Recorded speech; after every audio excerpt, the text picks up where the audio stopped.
kumakanta.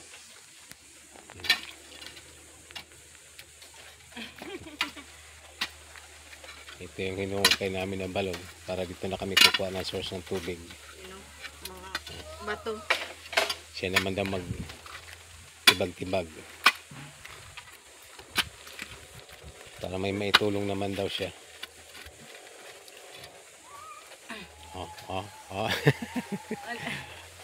Sexy ba? Kita ang ating ano? Hindi man.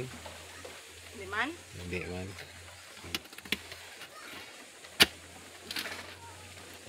Malaki-laki na rin itong hukay. Ang hirap lang palalimin dahil sa lalaking bato. So, yan. Kasi meron ng water pump. Ayun na nga sa taas. Pasadaan natin.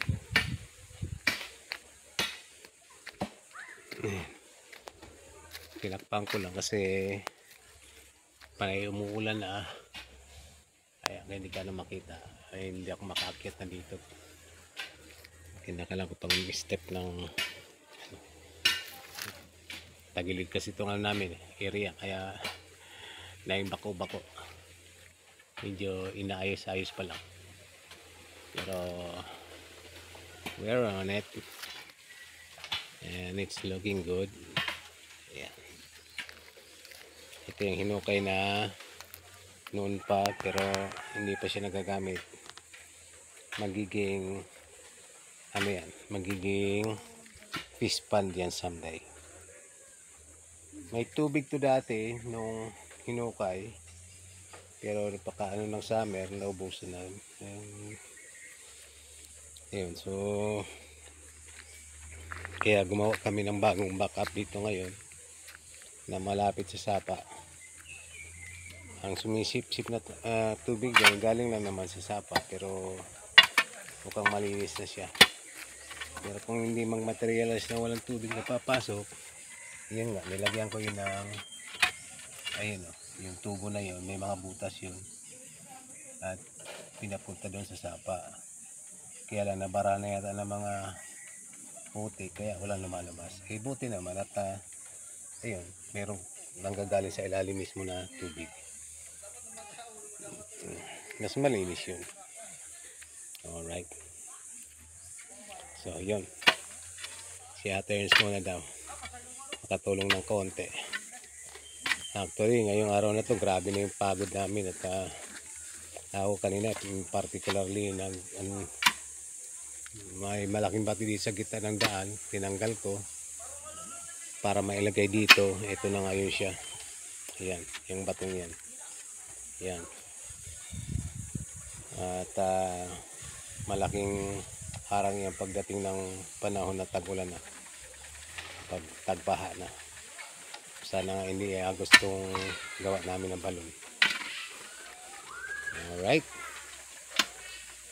Ang daming output namin ngayong araw na to. Nagkaroon ng instant road widening eh. Ito kasi yung area ng namin. So tinibag ko na kanina, inayos ko na. Mas malaki na siya ngayon. Ang ganda na tingnan. Ayan. Kasadaan natin ang aming kubo. Ayan.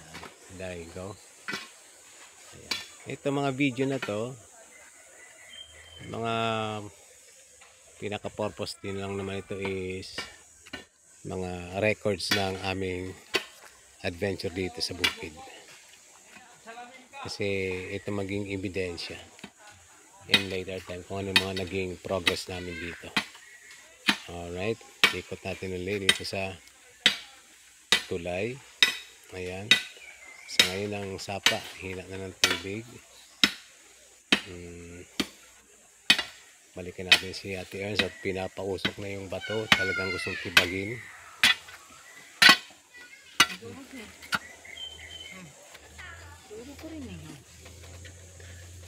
Dito lang sa itaas eh. Ayaw mabasa eh. Okay. Ayan.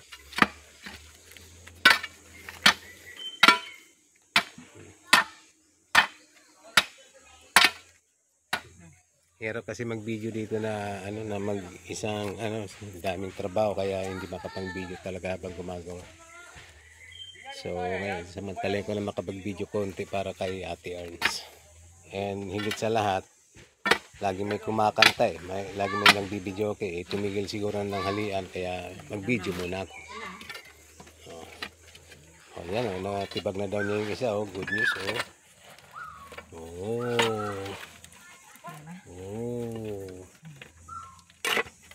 Malaking bagay yan. Buhatin ko na lang yung mamaya. Okay. O, isang ngiti nga dyan. At ay off ko na.